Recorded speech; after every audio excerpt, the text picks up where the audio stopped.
Samstöðin í eigu hlustenda, áhorfenda og lesenda. Já, nú ætlum við að horfa aðeins aftur eins og við höfum verið að gera hérna við Rauðaborðið, undanfarna viku, kannski rúma viku. Það byrjaði á því að við vorum hérna með viðtal við Sigurð Gylfa Magnússon sem er haldið út í bókaflokki stórum og miklum, sýnisbók íslenskrar alþýðumenningar í meira en fjórðung úr öld. Og svona, það kveiknaði eiginlega svo hugmynd í því spjalli að ég myndi kannski fá fólk sem hefur skilað verkum inn í þennan flokk sem að sumuleyti að draga fram sögur sem ekki hafa fengið að vera með í sögunni sem kannski haldið að okkur og haldið á lofti í samfélaginu. Fátækt fólk og fatlað fólk og fólk sem einhvern veginn passar ekki inn í það, en líka þetta þráður það sem hefur verið að horfa á sögunar út frá lífi einstaklinga, svokölluð svona einsaga og við ákvæðum hérna að búa til svolítið svona einhverja sirpu af viðtölum sem að tengjast þessu. Svona við erum ekkert að gera þetta mjög háttulegt.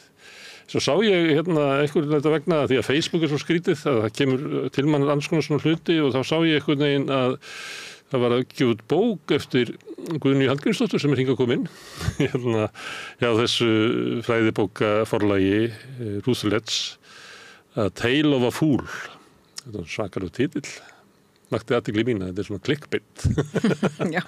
Það virkar þannig að ég var að skoða, hvað þetta? En þá þetta náttúrulega eina bókunum meira og minna, ekki, hana Guðrúnu Ketilsdóttur. Jú. Já, sem að koma þarna. Og það ekki svolítið svona þín rannsókn og þessar bækur? Þetta ekki ágætt dæmi að þessu sem ég var eiginlega að reyna að segja áðan sem að væri að nota annars vegar svona sögu einstaklingana til þess að varpa ljósi á samtíman og söguna en líka að draga fram kannski fólk svona sem að hefur bara ekki haft pláss, ekkert farrými á þessari svakalega fínu sögu okkar með stóru staf. Já, einmitt. Sem við viljum öll lifa í. Jú, einmitt. Þannig að þú verður þá að segja mér frá Guðrúnu Ketilsdóttur sem að þú ert búin að fylgja þér svolítið lengi núna, ekki? Jú, ég nú búin að vera að stúdra hana Guðrúnu Ketilsdóttir sko allt of lengi og það má eiginlega segja að vinur mínir í fræðunum voru farnir að kalla mig Guðrúnu, ekki Guðnýju. Þannig að hérna, það lýsir nú hversu mikið ég talaði hana. Hvað nánar þið voru orðnar. Já, einmitt, við vorum mjög nánar. Og eftir þessa bóka sem kom út 2019 að þá eiginlega hætti ég að tala hana. Þannig að hérna, þá var ég bara búin að fá nóg að þessari rannsókn. En ég ætla að pína þig. Það gott að rifja hana samt upp af því að hún mjög skemmtileg. Og ég get kannski sagt þér, byrja að segja frá forsögunni að þessari rannsókn hjá mér. Að þegar ég var búin að vera í BA-náminu í sagnfræði, þá fannst mér einhvern veginn, mér fannst sagan svo skökk, mér fannst vanta eitthvað. Og ég á dætur sem voru þá á unglingsaldri þegar ég var í náminu og mér fannst eitthvað skakt við það hvað vantaði mikið af sögu kvenna í sögun okkar.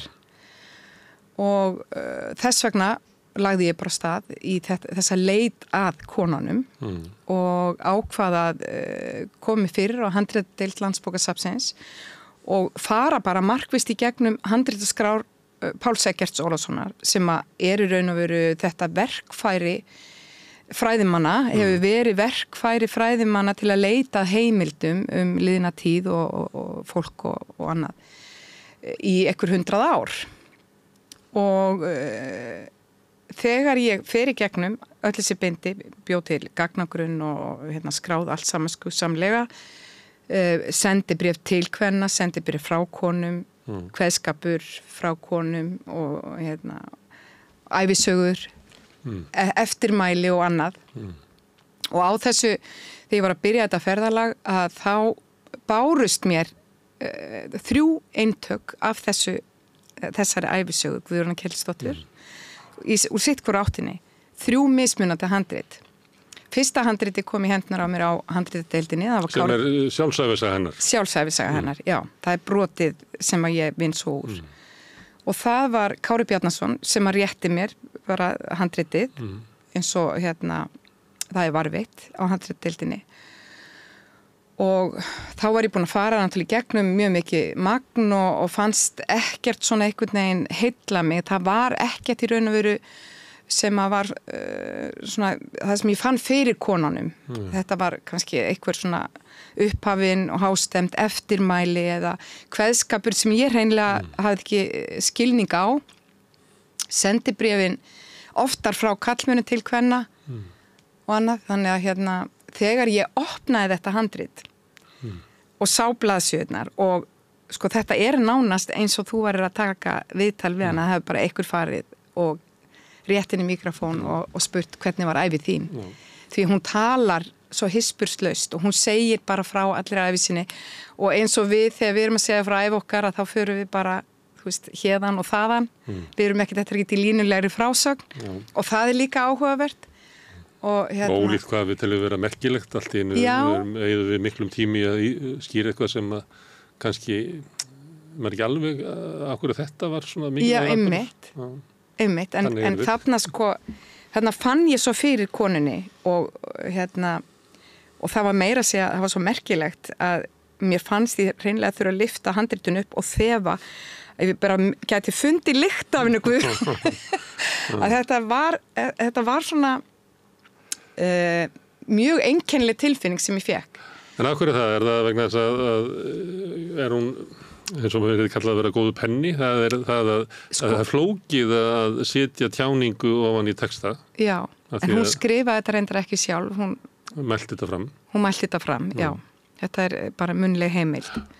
En ég held að hún var náttúrulega trúlega áttræð þegar hún sagði þessa sögu.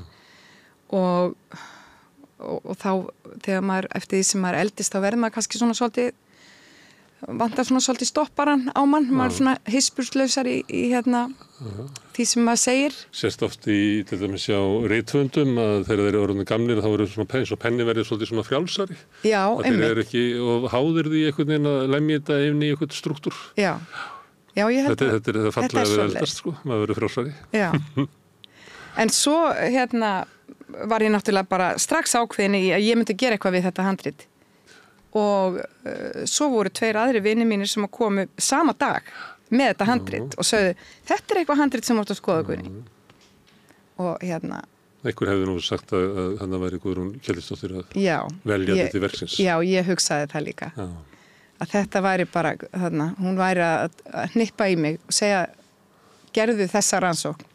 Þannig að, ég lagðist semst yfir þetta og með einsögulegri nálgun sem að þú varst nú að ræða við Sigurð Gylfa og það er þessi nálgun þar sem að maður kafar ofan í einn einstakling kannski, eitt lítið bæjarfélag, einstaklingin eða atvikið og það náttúrulega krafðist þess að ég reyndi að taka alla söguna bara og skilja hana út frá þeim heimildum þeim opinberu heimildum sem við höfum úr að móða af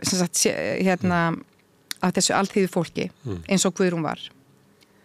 Og fannstu spor hennar annar staðar í öðrum heimildum? Já, í kirkjubókunum og kirkjubækurnar eru líka svona uppáhaldsheimildi hjá mér.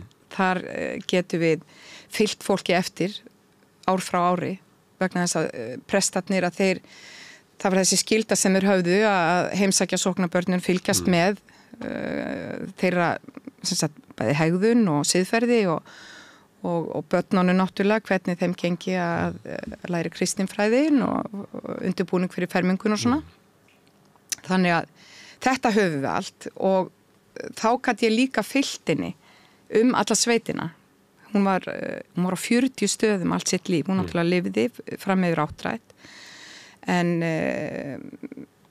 eins og vinnufólk á þessum tíma rési bara í viss tímabundið og þar leiðandi flakka hún mikið og á sínum efri árum þegar hún nánast orðin karlæg þá hún náttúrulega kannski bara skipt á milli sveitunga sinna og þá flakkar hún oftar. En já. En segðu mér frá ævinnar eða hvernig, kannski frekar, hvernig hún horfði á ævi sína?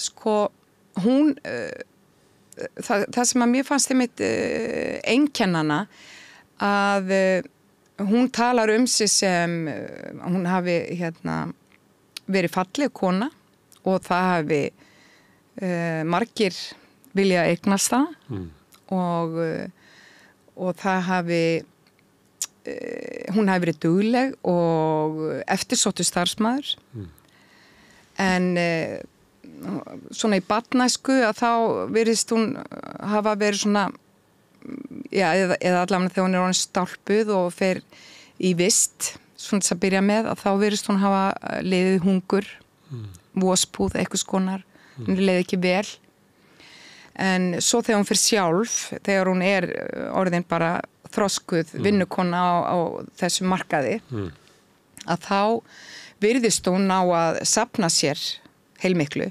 Hún til dæmis talaði það í bókinu hún hefði átt 5 kistur og það var nú meiri í þeim en myrkrið tómt eins og hún orðað svo skemmtilega og þar átt hún brennivín og rúsínur og hún átti litríkan klæðnað. Hún talaði það að fötin sín hafi nú verið mjög fín. Hún átti silkiklúta hálsinn og reiðtíð líklegast, átt hún til að mjólka og vinna þá eitthvað úr. Þannig að hún virðist hafa allavega komið sér sæmilega áfram. En alltaf sem vinnukona? Hún við höfum svona ákveðna skilgreiningu á þessu vinnuafli vegna þess að þú getur verið fyrstu árin þegar þú ert svona að fóta því í vinnumennskuna það bara nákvæmlega eins og þegar við erum að læra við förum í menntaskóla og háskóla og förum í starfsnámina á vinnustaði og það það sem að hún kannski að gera fyrstu kannski 10-15 árin byrjar eitthvað 10 ára gömul og Var þá fyrst og fremst matvinnungur? Nei, hún ekki endilega matvinnungur vegna þess að hún alveg farin að vinna fyrir einhverju aðeins meiru vegna þess að hún allavega virðist fá í laun og tekjur af afurðum hennar. Já, og það nefnilega þetta sem að við þurfum líka átt okkur á að það var svo mikið vöruskipti, það var ekkert verið að nýta peninga. Það var vöruskipti á milli vinnufólksins og vinnufólki við húsbændur og jafnvel við eitthvað fólk á næstu bæjum. Og það virðist hún hafa geta verið að gera og til dæmis þegar hún kynnist manninu sínum og þá gæti ég trú að hún hafi verið í eitthvað svona veri þar sem að hún var að hugsa klæðina sjómanna og jafnvel elda fyrir þá eða annað vegna þess að hún fellur þarna fyrir honum eitthvað stað það sem eru margir sjómenn og hún að vinna þar og hann töluvert yngri en hún og greinilega svona spjátrungur vegna þess að ég rakti alla sögu hans líka frá fæðingu og til 11 áranna og sá þá svona nokkurn veginn hvaða persónuleika hann hefði að geyma og það var trúlega alveg rétt hjá Guðrúnu eftir á að hyggja þetta var nú úlfur í sauðagerju því að hún verður mjög ástfangin á honum og fer svo með honum í vist en þá sér maður að hann plain vinnumaður á bænum og þá sem sagt vistráðinn en hún húskona sem sagt hún það nefnilega þessi skilgreining sem við höfum það annarkvort þetta vinnumaður sem að ræðið í vist upp á eitthvað tiltekin láglaun, bara lágmarkslaun ef þú ert húskona eða húsmaður þá varstu svona eins og leigjandi bara rétt eins og í dag þú áttir ekki þú áttir ekki það mikið að þú gast verið leiguliði heldur varstu leigjandi hjá kannski leiguliða eða bónda og varst með sjálfstæðan rekstur á sjálfum þér þú komst kannski með já, einmitt þannig að hún var í þeirri stöðu á meðan kærastinn var þarna sem sagt í lakari stöðu á bænum og það fannst mér mjög áhugavert að sjá því að hún var eldri náttúrulega hún var eldri reyndar og hann hafði verið niðursetningur mjög ungur og hann var mikil fátækt á heimilans en það var enda líka heima á henni mikil fátækt en hann hafði komist eitthvað í kast við lögin og var vistaður á prestsetrinu. Fyrir hvað hann komist í kast við lögin? Stundum var það var eitthvað þjófnaðarmál og hjá kaupmanni. En hann, presturinn hefur ekki mikið greinilega álit á honum því að hann telur hann ekki sem vinnumann inn á heimili sínu 21 árs gamlan, heldur niðursetning og hann sé óstýrilátur og svona. Þannig að en eins og Guðrún lýsir honum í ævisögu sinni þegar hún hittir hann, þá hún greinilega mjög ástfangin og hann virðist hafa verið mjög smart. Og flottur og hún giftist honum sem sagt. Þetta eitthvað svona típa sem James Dean hefði verið látin leika 1955. Hann átt móturhjóla. Já, ég sá hann alveg fyrir mér þannig. Þetta svona gaur. Þetta svona gaur. Hann hefur verið það. En hún semst fjalli þarna fyrir honum. Óstýrilátur, hann náttúrulega býri í hryllilegri kúunar samfélagi. Já, og hann vil ekki beygja sig alveg undir prestin. Nei, kannski ekki. Nei. Og hann spjátrungur, presturinn segir það líka. Sem hann neitar að klæða sig niður fyrir sína stétt og fer að skreita sig aðeins upp á við. Já, mögulega. Þetta maður í uppreisn. Já, en ég að reyna að verja mig, þú tala hann aðeins svona niður. Já, jú, það gott að þú tekur upp hanskan fyrir ítluga.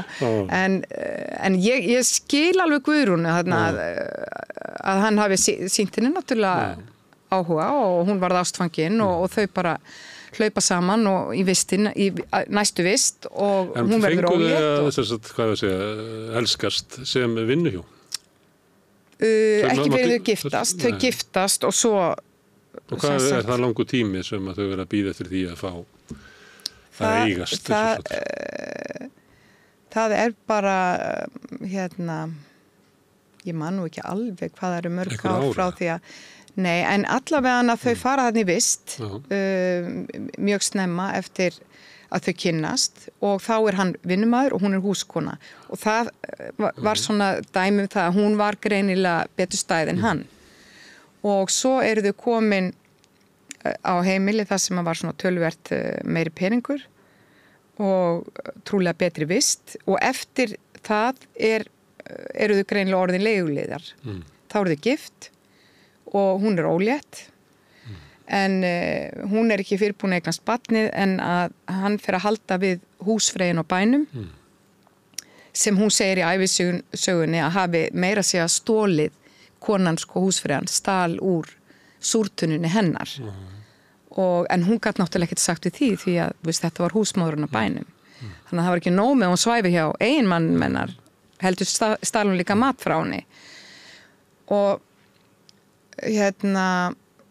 hún skilur við hann en hún skilur ekki við hann fyrir en hann búinn að drekka eiginlega allt frá þeim var stór skuldur í Kaupstað líklegast á Akureyri og hann skuldir og hennar skuldir að þau eru hjón já, þannig að hún missi barnið frá sér og það virðist vera að hún hafi reynt að koma í veg fyrir að barnið tekið því að hún fer inn í Skagafjörð og trúlega til þess að losna undan sýslu yfirvöldum í Eyjafirði þar sem hún bjó flýr hún í næstu sýslu eða ég allavega ég ímynda mér að það hafi verið eitthvað þannig og hún hafi ætlað að reyna að komast undan því að barnið yrði tekið því að börn sem voru tekin þegar flosnaði upp fjölskylda að þau voru setti í fóstur hjá föðurfjölskyldunni þannig að barnið hennar eða hrepp föðurfjölskyldunar þannig að föðurins þannig að barnið hennar yrði sem sagt tekið af henni og sett þá trúlega þaðan sem hann var í fóstri sem var prestsetrið og það var gert barnið var svo tekið af henni og sett á prestsetrið en hún virðist alltaf hafa haft eftirlit með honum drengnum sínum hún kemur í fermingun hans og talar það í sögunni og þannig að hún hefur nú svona henni fannst nú maturinn ekki vera upp á marga fiska í fermingunni það hefði nú verið hægt að gera eitthvað aðeins betra fyrir drenginn sinn en svo þegar hún þarna aðeins eldri þá virðist hún vera í sambandi við hann En varandi aldursmunin á þeim að því að þetta var náttúrulega var þetta ekki miklu algengara á þessum árum að maður stundu séð maður aldurinn það sem að ung kona giftist eldri manni sem fellur svo frá og þá hún orðin eldri og hún tekur sér yngri mann, ef maður má orða það þannig.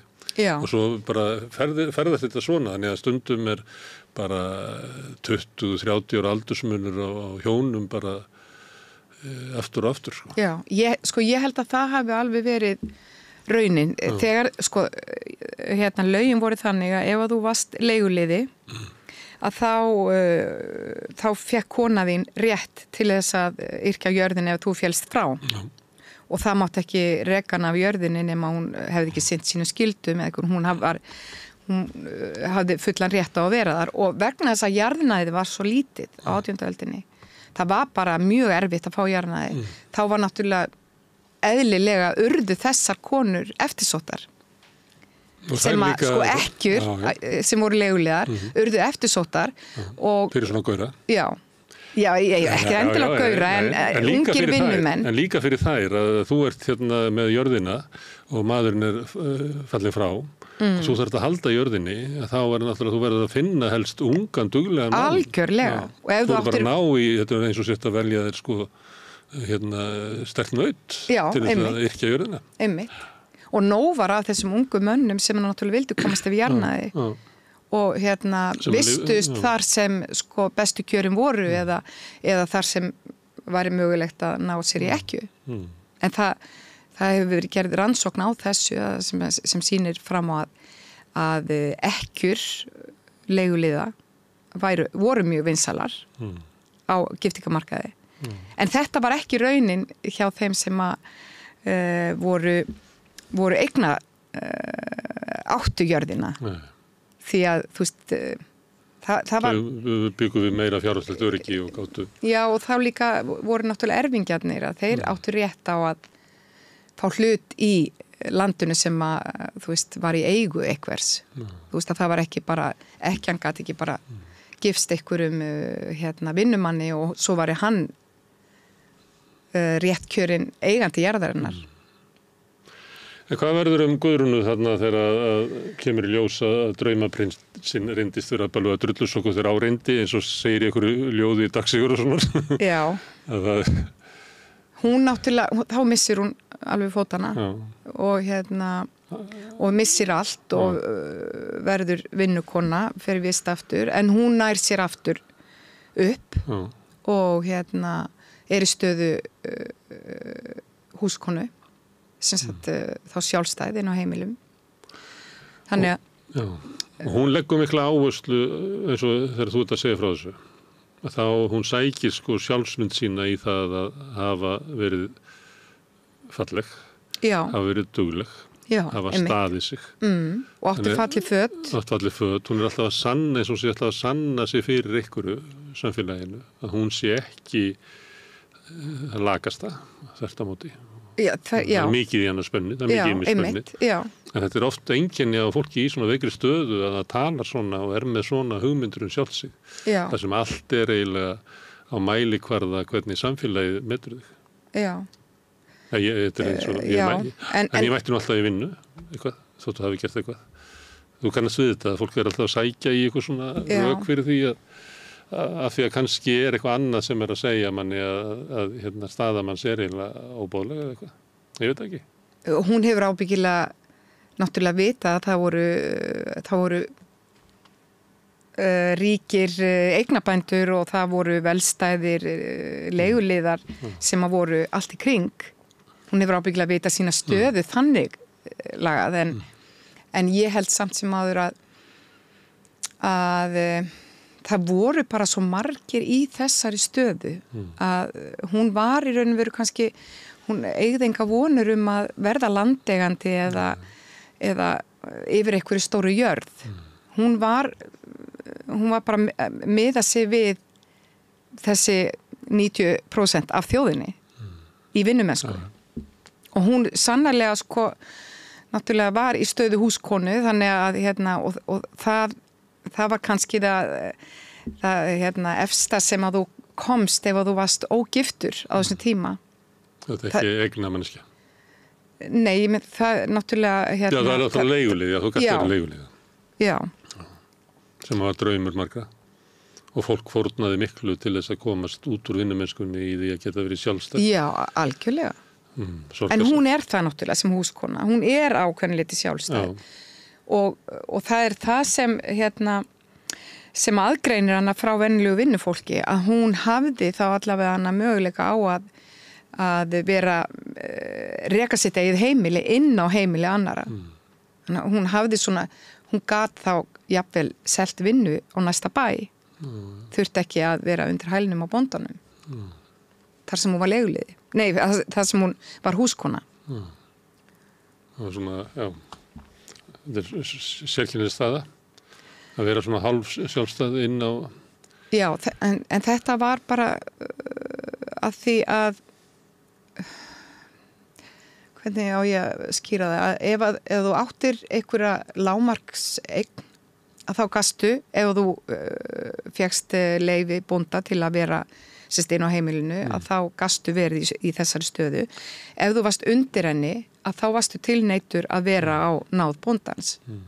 En það var náttúrulega ekkert félagslegt kerfi á þessum tíma, þannig að þetta var náttúrulega bara, það var mjög gott kerfi sem að fungeraði. Hreppurinn var náttúrulega félagslegt kerfi og stofnaður til þess að vera það. En hreppurinn var náttúrulega bara einhverjir 20-40 bændur sem að voru allir mjög klemdir og þeir náttúrulega tóku þá við ef að varði einhver veikur eða einhver dauðvona, þá hreppurinn tók við sannarlega. Reyndi jafnframt að ýta því frá sér eins mikið. Já. Eðlilega ef að þú gast ekki einu svona brauðfatt börnið þín að þú veist að fólk var svona á bremsunni.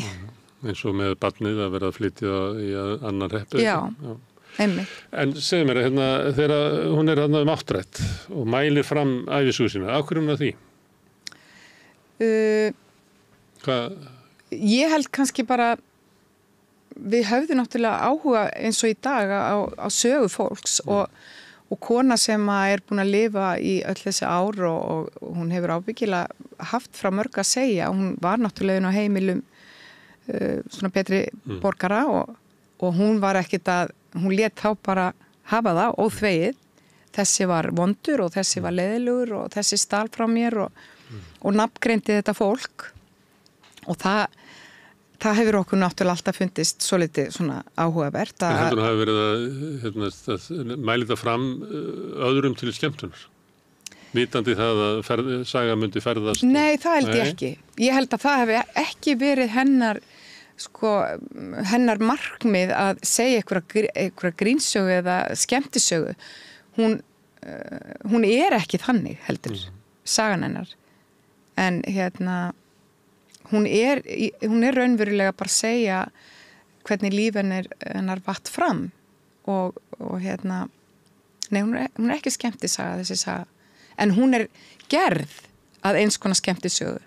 Þegar við förum svo að taka handritið að því að ég með nokkur handritið af ævisögunni. Þannig að það fólk verið að skrifa þetta upp og þetta verið dreifst landið. Já, og þegar þetta kemur í hendur á manni sem að gefa út prentaefni, tekur svona handrit og annað sem að rekur á fjörur hans, að þá hann að búa til útgáfu í bók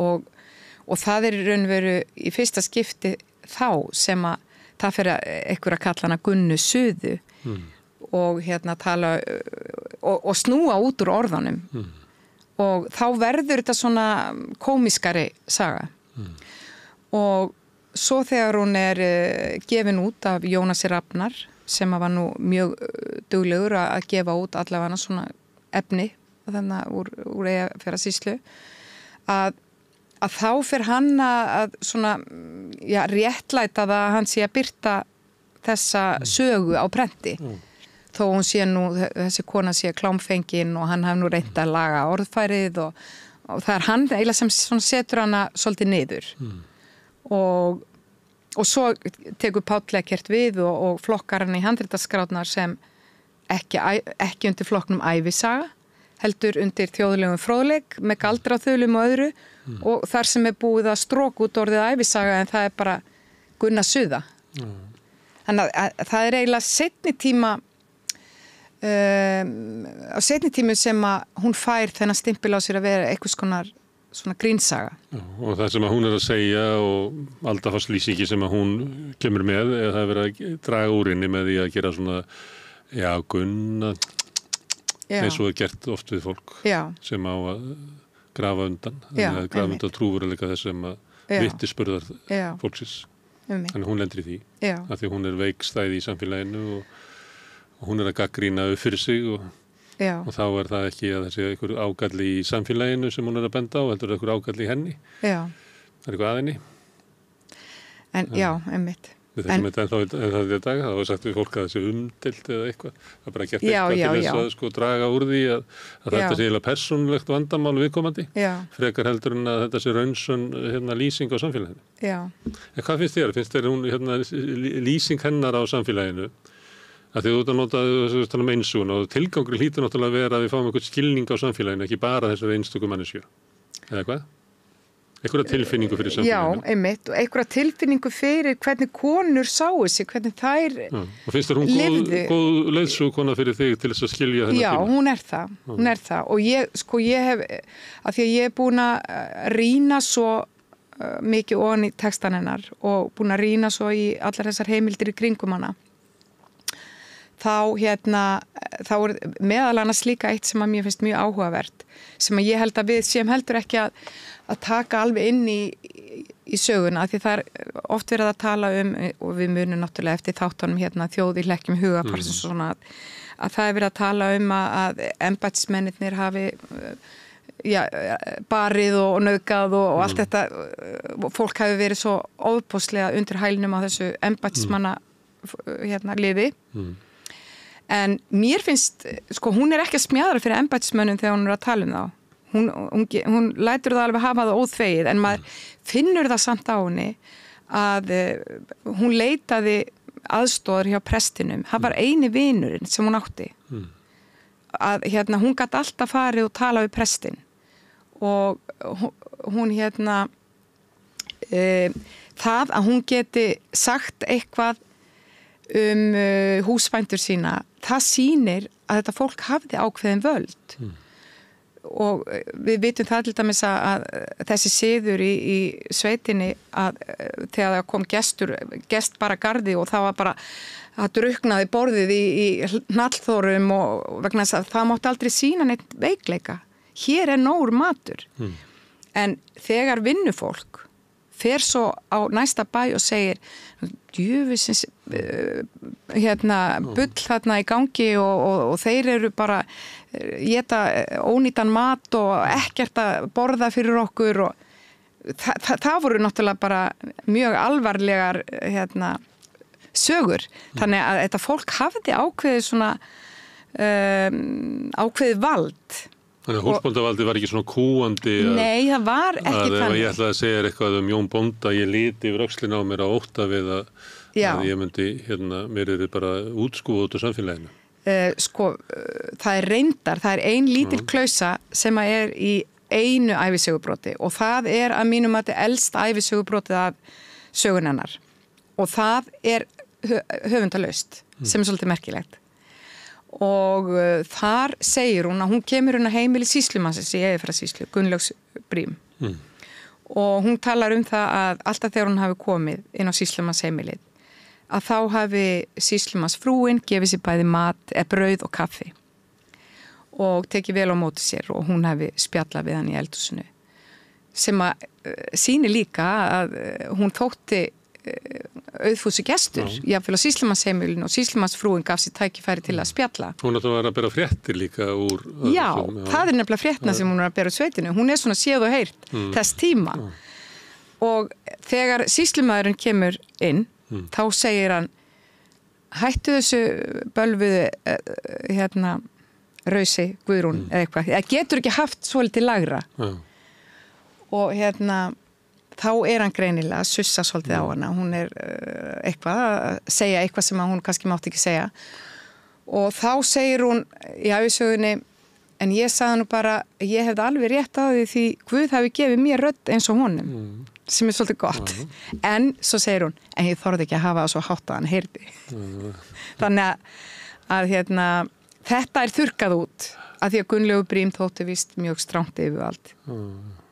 Og þetta er þurrkað út úr hinum handritum ævisöguna. Þeir sem að eftir komu hafa ekki viljað skrifa þetta. Nei. En, ekki fara með þetta í sínum húsum. Nei, einmitt. Tala illa sýslumannin. Þetta náttúrulega mjög mikilvægt svona, það verður að meta ástand í samfélagi, hvað svona tjáningafrelsi fólks. Já. Sömu leyti finnst mér það að hafa, mér minnir það þegar ég var yngri sko að svona hafa verið meiri svigrúm til þess að vera með svona derring á vinnustað gagnvart yfirvaldinu. Það sé meiri svona krafa svona undanförnum árum að allir sé einhvern veginn í sama hópnum og meir ekki hallmæla fyrirtækinu og verða svona skuldbundaði með einhverjum hætti í því og fólk alltaf að fara í einhverja svona ferðir eða fundi til þess að ná og gera einn hóp úr þessu sem ég man ekki alveg eftir sko þegar ég var yngri með þess að vera frekar sko að ég væri að koma hingað bara til að selja vinnu mína og svo takk ég bara launin mín en þú átti ekkert meira að mér en það. Þú átti ekkert sko, ég elska ekkert þetta fyrirtæki eða yfirmannin eða einhvern veginn sammála stefnu þess eða eitthvað, ég bara að selja vinnu mína. Já. Mér finnst að við vera frekar að færast yfir í sussið. Já, en ég þegar...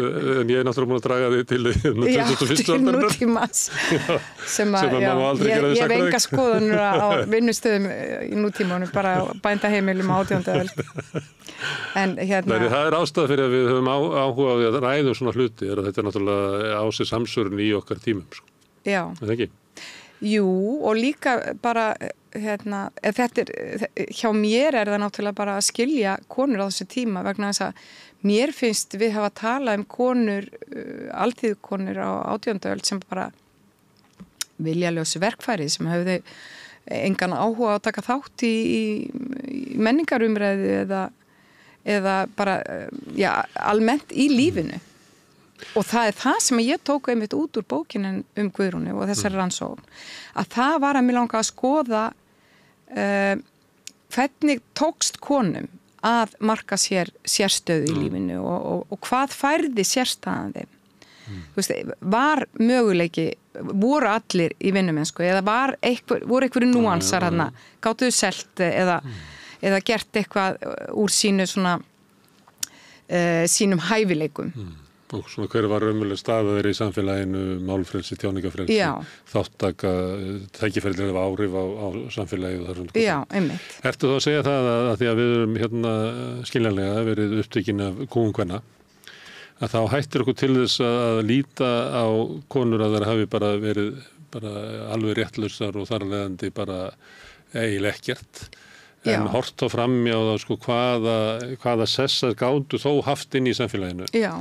Ég kem af svona sjómannafólki og þar eru konurnar alltaf sko stólparnir í fjölskyldunum af því að kallarnir voru bara út að sjó. Já.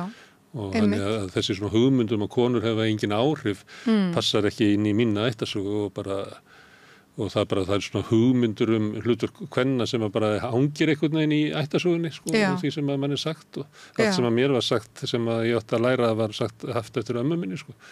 Já, ég maður ekki til neinu sem rætti eftir aða mínu sko. Nei, hann var alltaf sjó. Nei, en svo fekk hann eitt sko að því að þegar hann er alltaf út á sjó og þegar hann kemur heim að þá fær hann að vera sko blíði armurinn. Já. Þannig að svona mín ættasaga passar ekkert við svona oft sem látið eins og séu sko hlutur kynjanna í sögunni. Já, ég held að konur þær réðu náttúrulega inn á heimilinu. Já, bara algjörlega. Af því að hitt gekk ekki upp sko. Nei. Þeir vissu ekkert hvað var að elda mat eða búið til flíkur eða annars börn eða uppfræðið eða annars aldrað eða sjúka. Það var ekki inn á þeirra borði. Þannig að þeir voru svona, þegar þeir komin á heimilið að þá eðlilega voru það þær sem að svona stýrðu öllu. Stýrðu því, hverju komu og hverjum var vísað í stofu og hverjum var vísað í eldhúsið og hvað var rætt og hvernig við rættum annað fólk og þetta allt sem að ég veit þetta hef ég frá ömmu minni sko. Já, einmitt. En já, svo við kannski höldum áfram vegna þess að... Guðrúnu Nei, með eitthvað annað bara. Já, það bara því að þú ert búin að vera með hana svo lengi. Já. Ég ætla aðeins eitt áður, af því að ég held að kannski tengist. Við höfum stundum verið ekki oft reyndar, verið að ræða þessa svona vinnuhjúa mennsku og það komið svona upp hugmyndinu það að því að sagan hjálpar okkur til að skilja hverju við erum sem hópur, við eigum einhverja sameiginlega sögu og það eitt að það er að draga kannski upp líf og svona stöðu vinnufólks meira til þess að við getum skilið bara okkar fortíð því að þótt að við séum öll komin að höfðingjum þá erum við líka komin að þrælum og vinnufólki. Það eitt. En svo hefur maður líka heyrt svona hugmyndur það að við þekkjum þessa sögu svona lítið. Þú nefndir þjóð í hlekkjum hugafassi sem var svona sjokk. Já. Treatment einhvern veginn og svona raðast svolítið illa. Þetta bara dinglar einhvern veginn svona sem fullyrðingar og stundum notað í svona pólitískum tilgangi. Stundum til þess að það er annað mál. Við hefum heyrt að tala það að við yrðum eiginlega að horfa meira á svona kúgun alþýðu fólks á kannski 300 árum fyrir 2000-öldina. Bara til þess að skilja bara betur svona hugmyndur okkar samfélag og hvernig við erum. Það verður svo verið fólk sem haldið fram að við séum eiginlega bara trámað fólk sko. Að þetta hafi verið svo ófrjálst líf sem að fólk hafi lifað og gegnum alveg hryllilega hörmungatíma og mikla erfiðleika að við sem að þjóð bara til þess að komast yfir svona sameiginlega tráma okkar ættum að draga þennan tíma og þessa stöðu þetta fólk sem að lifði í þessari stöðu meira fram bara til þess að skilja okkur sko. Já. Sko ég held að sko mín skoðun ekki svo að það hafi allt verið súrætt og eitthvað á 18. öldinni. Þetta var vissulega mjög erfið tímabil og vissulega var mikil fátækt en fólk kannski það ekki nema þeir sem að sigldu til Kaupmannahafnar og gátu lært sem að sáu kannski efri lögin þar, hvernig þeir höfðu það, þeir kannski sættu sig ekki við að svona einhaft mataræði eða kulda vosbúð heim á Íslandi, en ég held að þegar þú þekkir ekkert annað, sko tráma kemur held ég meira bara þegar þú ert vanur einhverju og það tekið af þér. Þegar þú ert ekki vanur, þegar þú ert bara vanur að vera í þessum dal og það eru nokkru sveitabæir og þið mjólkið ætnar og fáið lambakjöt og veiðið stöku fisk og þú ert ekkert með einhverjar háar væntingar. En Guðrún sín og gaurinn hennar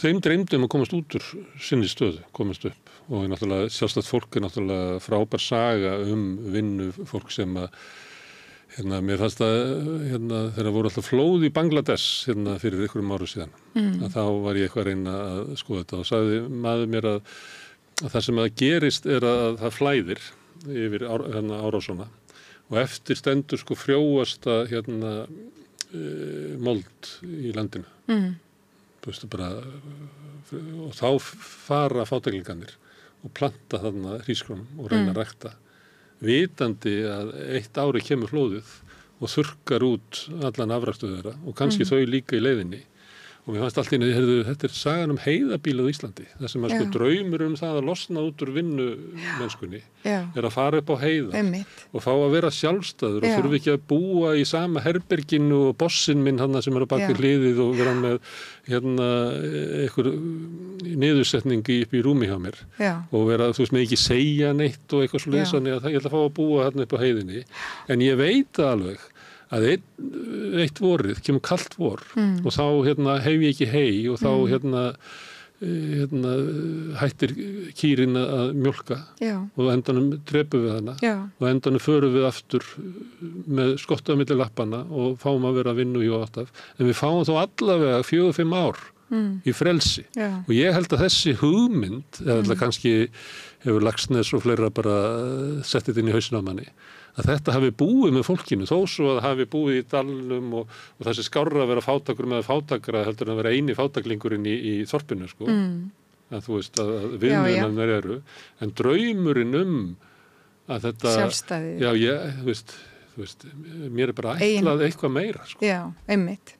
Þannig að búinu það alltaf verið að þú veist þetta af þessu, þú færði þetta ekki, ef þú færði þetta, þá færði þetta bara skammastund, leiðin út næstuð í, og svo náttúrulega jarðaru börnið þín og öttekinn af þér börnið þín eins og með Guðrúnu þína. Já, einmitt. Þú veist, þannig að það er ósvöldur harmur að það. Já, það er það. Áfall. Það er mjög mikill harmur. Linnulaus áfallastreika. Já. En við höfum líka bara mjög fáar heimildir gleðitímana. Þú veist að það kannski skortir og það er eins og þessi ranghugmynd að það hefur allt verið svo leiðilegt, maður sjáu það bara á myndum frá þessari tíða því að brosir enginn.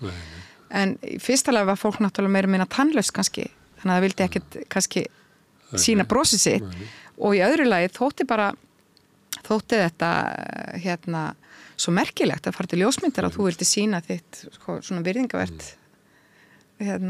þína ímynd á virðulegan máta, þannig að og þú þurftir að standa kjur vissi ekki alveg hvernig blossing kæmi þannig að reyndu að halda brosinu í 7 mínútur það er bara ekki hægt það er líka tæknilega ómögulegt. Já, akkurat. En líka það hvað fólk var að sína fólk var náttúrulega ekki að sína sig svona kátt og glatt eins og allir gera á Facebook í dag það var bara að sína, hér er ég Já, einmitt, og fjölskylda mín og en það er náttúrulega, við getum gert það sama tíma sko að einhvern veginn dreigi fram hvað gekk á þessum tíma en auðvitað verður við að vita líka að jafnvel sko í fátækt og erfileikum og þá á fólk sér sko ríkt innra líf og kann að skemmta hvort öðrum með skemmtilegum sögum og maður er manns gaman og við sjálfum sér þurfum við ekkert mikið meira heldur en sko baðstofuna til þess að geta lifað góðu lífi sko. Já, og það var mikil samvera í baðstofunni, það var verið að lesa og segja sögur og syngja og þannig að já, ég... Þú ert búin að vera að hugsa hana Gunnu Suðu árum saman og þá ákvæmst að finna þér aðra konu. Já, það sem ég ætla að segja áðan við að það sem ég tók út úr bókinu var þetta með sérhæfingu og sjálfstæði kvenna og þess vegna fór ég út í það að skoða bara hvernig konur höfðu það, hvernig var að vera ung kona á 18. öld og í fyrsta lagi þá fann ég heimild að konur, ungar bara 20 stúlkur sigldu til Kaupmannahafnar í nám þetta voru bara bændastúlkur og fengu styrk frá Danakonungi að sem sagt það átti að reyna að kenna okkur að vinna ullan okkar betur. Hér var náttúrulega framleitt alveg svakalega mikið af ull og við höfðum gamaldags verkfæri til þess að vinna hana og hún var oft svo illa unnin að það var eiginlega ekki þetta að nýta hana í neitt þegar hún kom til Kaupmannahafnar. Þannig að það var svona ákveð taka ungt fólk alls staðar á landinu, flytja það til Danmörkur og kenna því þessi handverk svo það getur fært tilbaka og kennt öðrum. Og það átti að vera jafnt kallar og konur. Sem að fóru út og ég fylgdi sem sagt þarna eftir nokkrum konum sem að fara þarna einar út og í nám og það var ótrúlega merkilegt að sjá hvað þær höfðu mikinn kjark að fara úr sinni heimasveit aleinar á ókunnuga stað og læra eitthvað nýtt og koma svo heim aftur. En ég kláraði raun og veru ekki þá rannsókn vegna þess að það kom COVID og ég þurfti að komast til Kaupmannahafnar af því þetta er allt eða er mjög mikið í Ríkiskjalasafninu þar.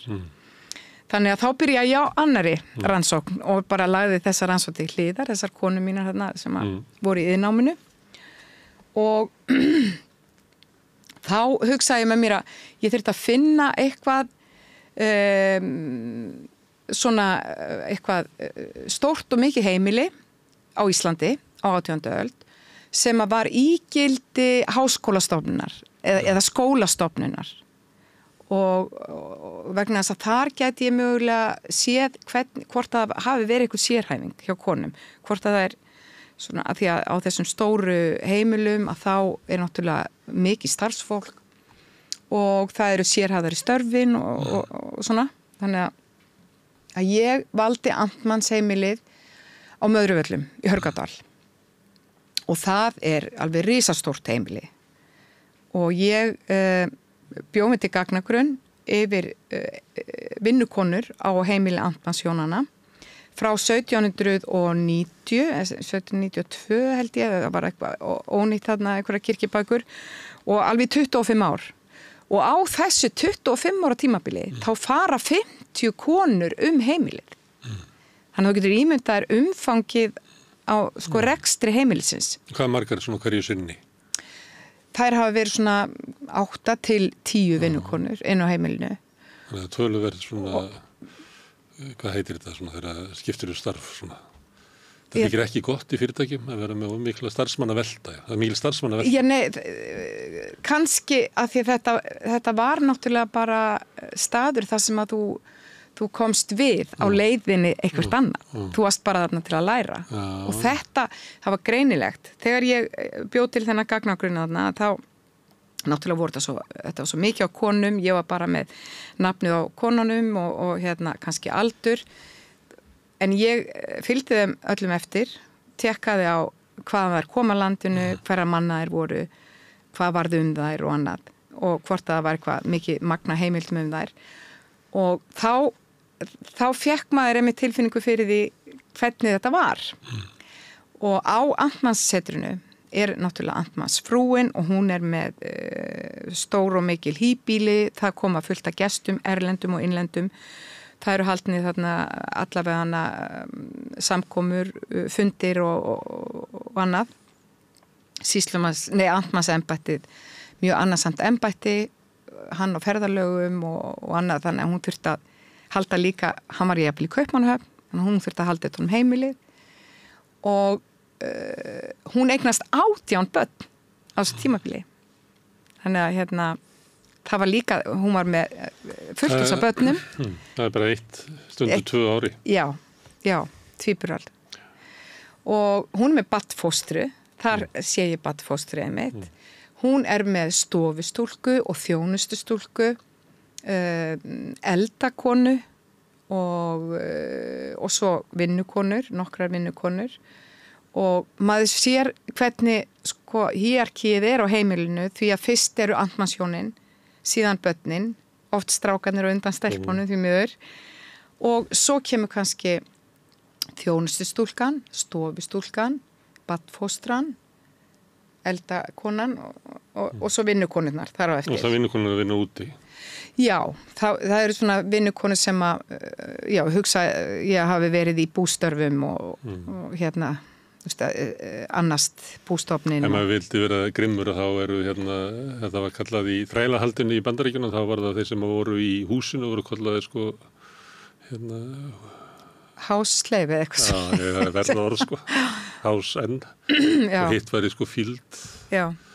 Og þá var þetta rosalega hierarkí að ef þú varst þræll inni að þá upplifður að þú ættir sömu örlög og húsbændurnir að meðan þú varst úti á akrinum og horfður upp á húsið.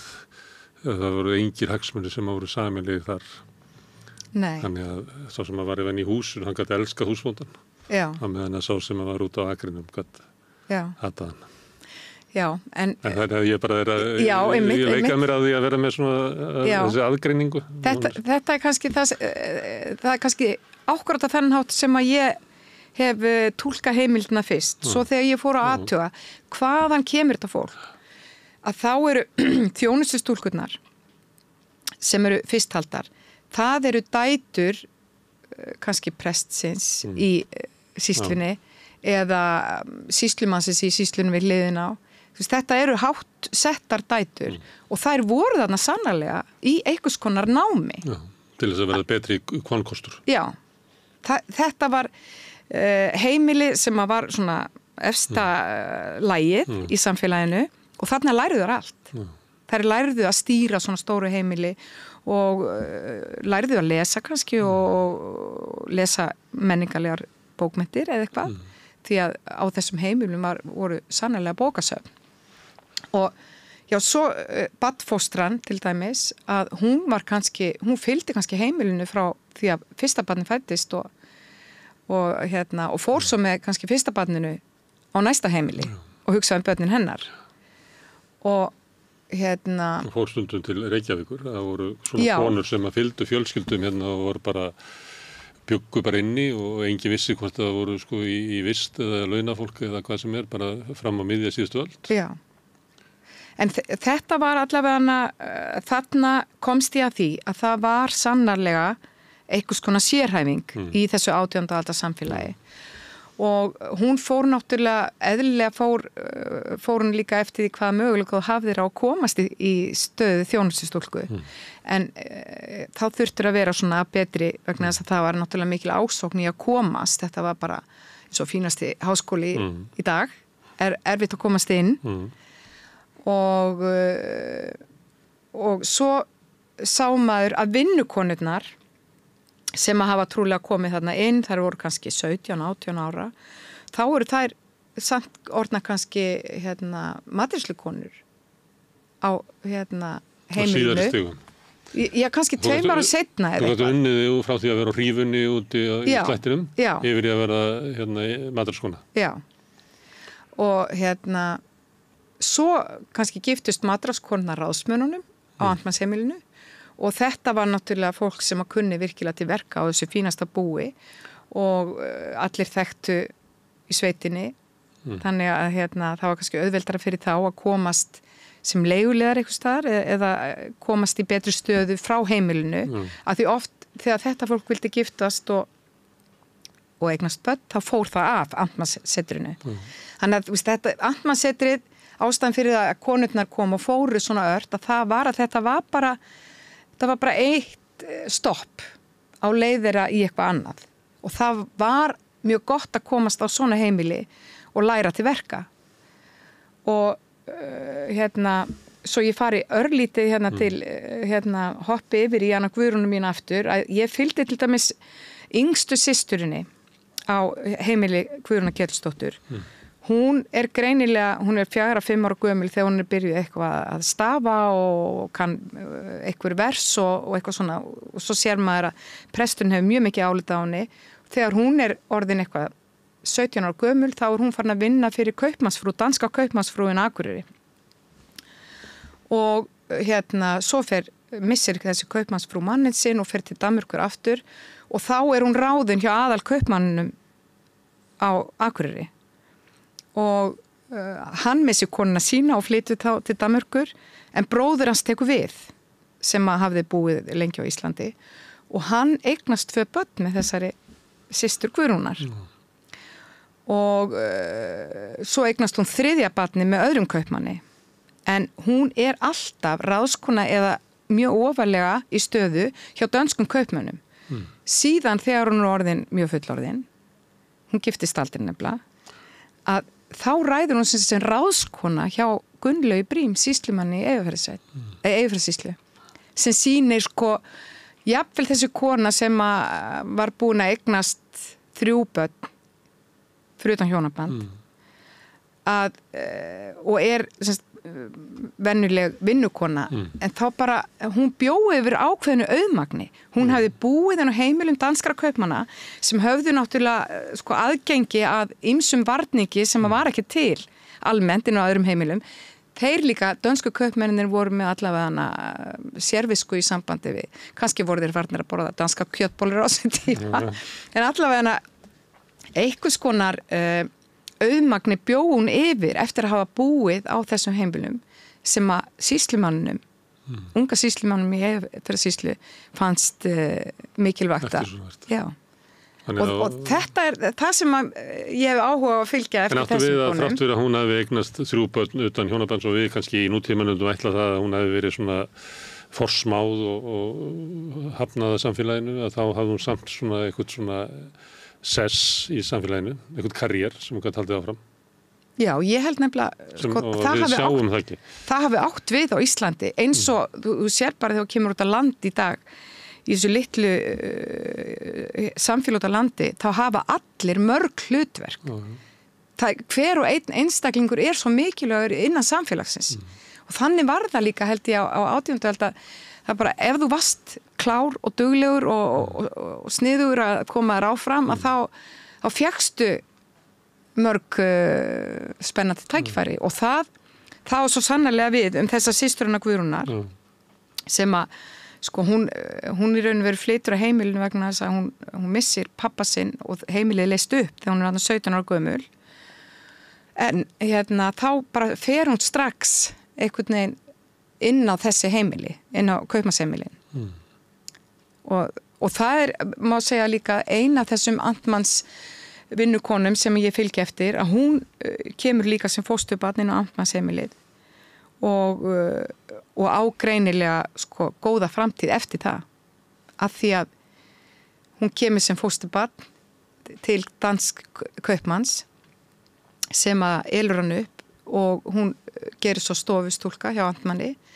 og giftist þar ráðsmanni og flytur í burtu þannig að hún á í raun og veru farsæla ævi með því að komast sem stofustúlka á Amtmannsheimilið. Sem er eins og menntun. Já, sem að, ég er eiginlega að líta á Amtmannsheimilið sem svona skólastofnun að því að við höfðum enga skólastofnanir og sem að konur notuðu til þess að bæta stöðu sína í samfélaginu. Já, vegna þess að og ekki bara til þess að vera betra konfang, heldur þetta líka verið með bara karriér út frá því. Já. Og við verðum líka að gera okkur grein fyrir því að þessir drengir sem voru að fara til Kaupmannahafnar að læra á þessum tíma, þeir áttu náttúrulega bara að vona því að fá kannski stöðu sem sýslumenn eða prestar. Og konur voru ekkert í stöðu sýslumanna eða presta, en konur gengdu svo fjölþættu og flóknu hlutverki inn á heimilunum sem að var mjög flókið og eftir því sem þú varst í hærri stöðu þá var það jafnvel flóknara. Þannig að þetta voru sannarlega menntasötur sem að voru að mennta þessar konur í hlutverk. En ef þetta er svona sagan og sagan er grunnurinn af sjálfsmynd okkar og svona skilningi á stöðu okkar í samfélaginu í dag og segjum að konur séu minnihlutahópur sem er alltaf erfitt að segja vegna þess að það er helmingurinn. Og þú vilt ná í sögu kvenna og þú ert að benda á að sko þær hafi, þú veist, sinnt mikilvægum hlutverkum og það hafi verið svona og þær hafi verið að byggja upp mennta og félagsauðmagn til þess að koma sér betur fyrir. Ef þetta var að segja með sögu af svörtum í Bandaríkjunum eða einhverjum öðrum svona minnihlutahópum eða samkynniðum eitthvað, þá er oft hugmyndin svo að við sækjum það í söguna, einhverja sögu, vegna sem við ætlum að byggja á því hver stað okkar er í dag. Ekki? Og þá segir það sem að þú sækir í söguna, sem að hefur ekki verið með athygli á út stöðu kvenna og stöðu þessara kvenna sem að þú hefur kynnst hérna. Hvað er það sem að við getum sótt þarna og sagt að já, þetta eru konur, sko, þetta gáttu konur gert. Hvað er það eitthvað svoleiðis sem að er? Eða er þetta kvenna menning? Eða skilur hvað er að fara? Það er oft hugmyndið svo að við okkar eigin sögu, sem er ekki í hins sagan, og við ætlum að byggja sko stöðu okkar og sjálfsmynd og fleira á þeirri sögu og þá er að spurning hvað í þessari sögu er sérstætt við konur. Þetta er náttúrulega sömulegt, þetta saga sko undirsetts hóps sem er að lifa af í samfélagi hinna. Það kemur alltaf í aukasetningum hjá þeir og þú segir, já það er ekki alltaf ekki orðið prestar og sýslumenn. En vildu þær endilega gerast prestar og sýslumenn? Ég er bara að segja að þú veist að þær höfðu ekki, þær settu sér ekki markmið að komast til Kaupmannahafnar og læra til prests eða sýslumanns, af því þær vissu að það var ekki. En Guðný, undanfarin 70 ár hafa konur verið að segja fram að við viljum hafa sömu tækifærin og kallandir, við viljum vera sýslumenn og prestar, alveg eins og kallandir. Já. En ertu að segja það að við áttum líka konur, okkar eigin kultúr eitthvað svona, sem að við ættum líka að hugsa og byggja á, það að vera amtmannsfrú og reka möðruvelli. það er bara, veistu það er bara miklu merkilega heldur en þetta sýslumannadrasl.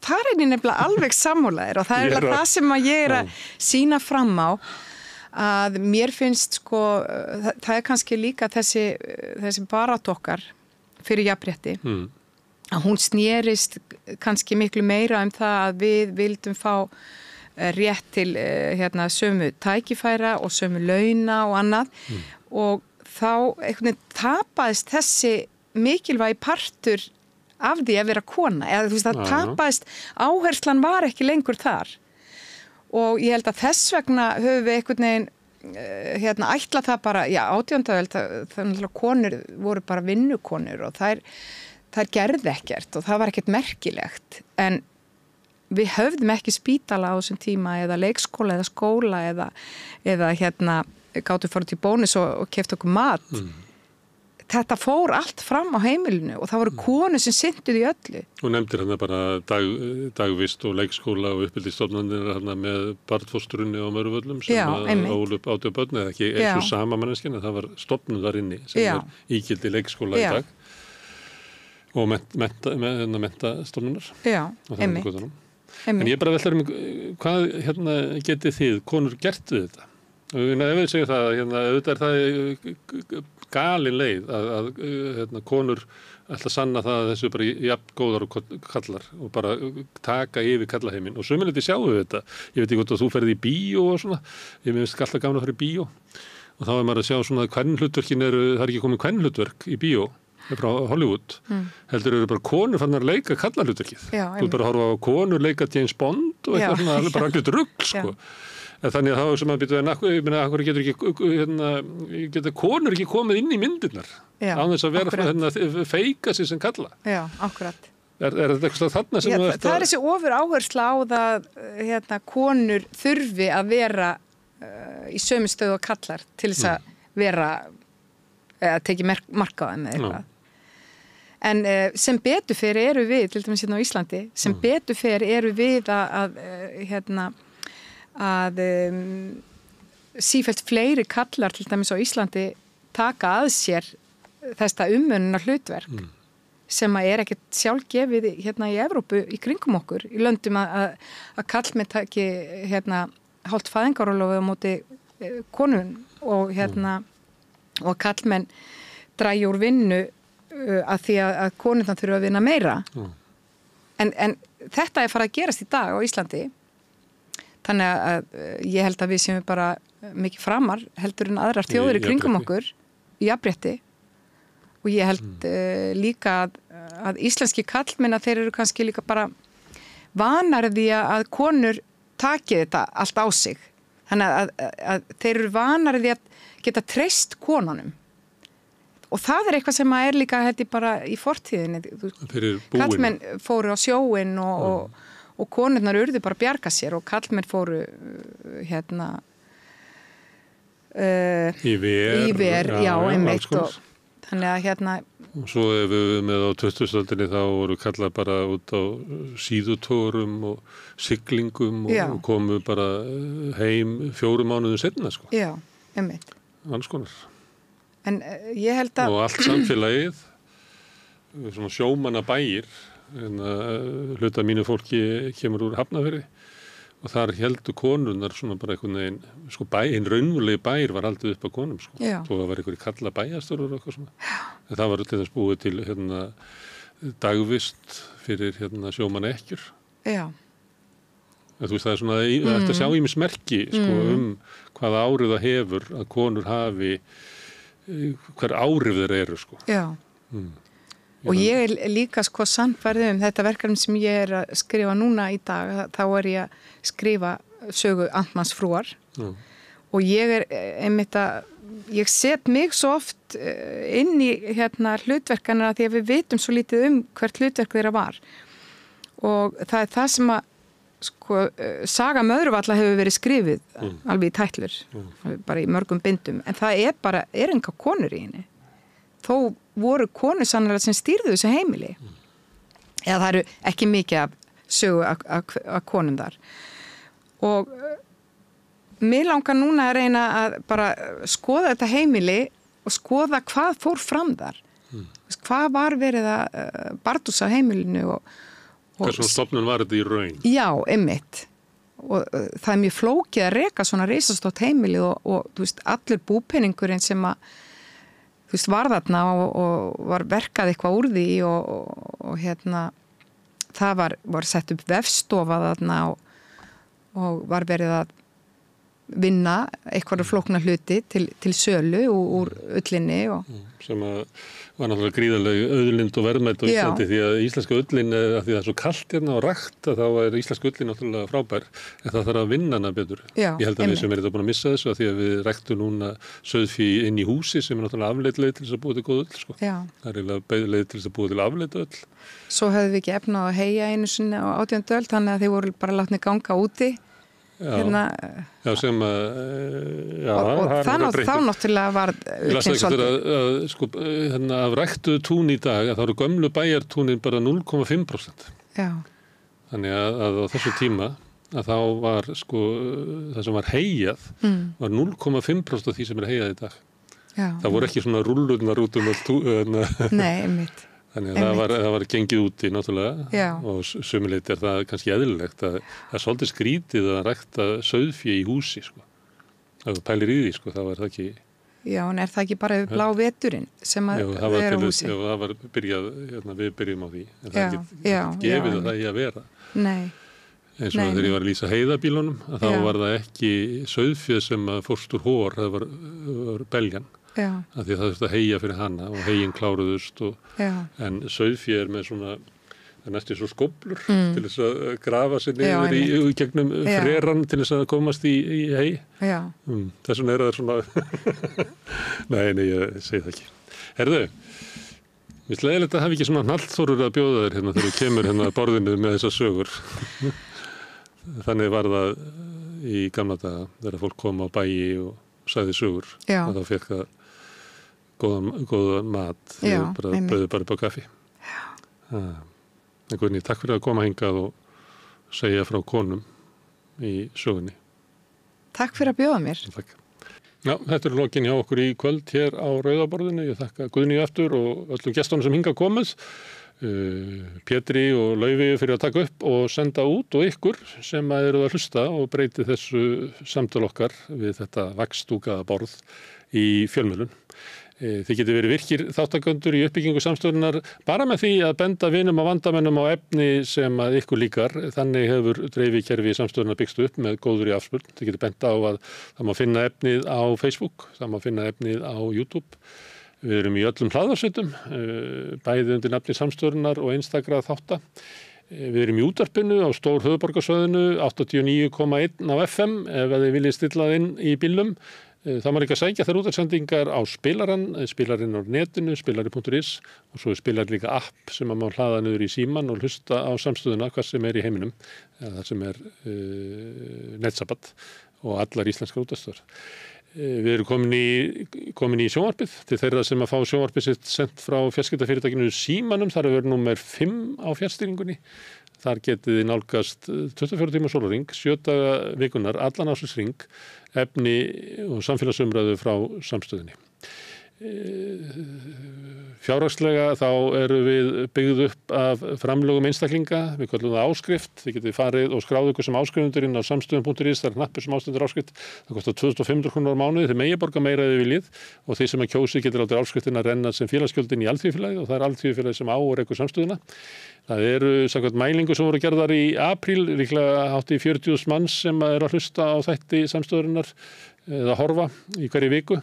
Af þeim eru 1350 áskrifendur og það er í boði þessa fólks sem að þið fáið efni frá samstöðinni. Það væri auðvitað gaman ef að fleiri myndu slást í hópinn því að þá getum við gert enn öflugri samstöð, enn öflugri umræðu vettfang og enn öflugri fréttavef. Pæliði því, ef þið viljið gerast áskrifendur, þá getið þið farið inn á samstöðun.is. En ég ætla að láta þetta nægja í bíli, segi góða nótt og svo sjáumst við aftur hér á morgun við Rauðaborðið klukkan 8 annað kvöld. Góða nótt. Segðu það á Samstöðinni. Samstöðin er í eigu hlustenda, áhorfenda og lesenda.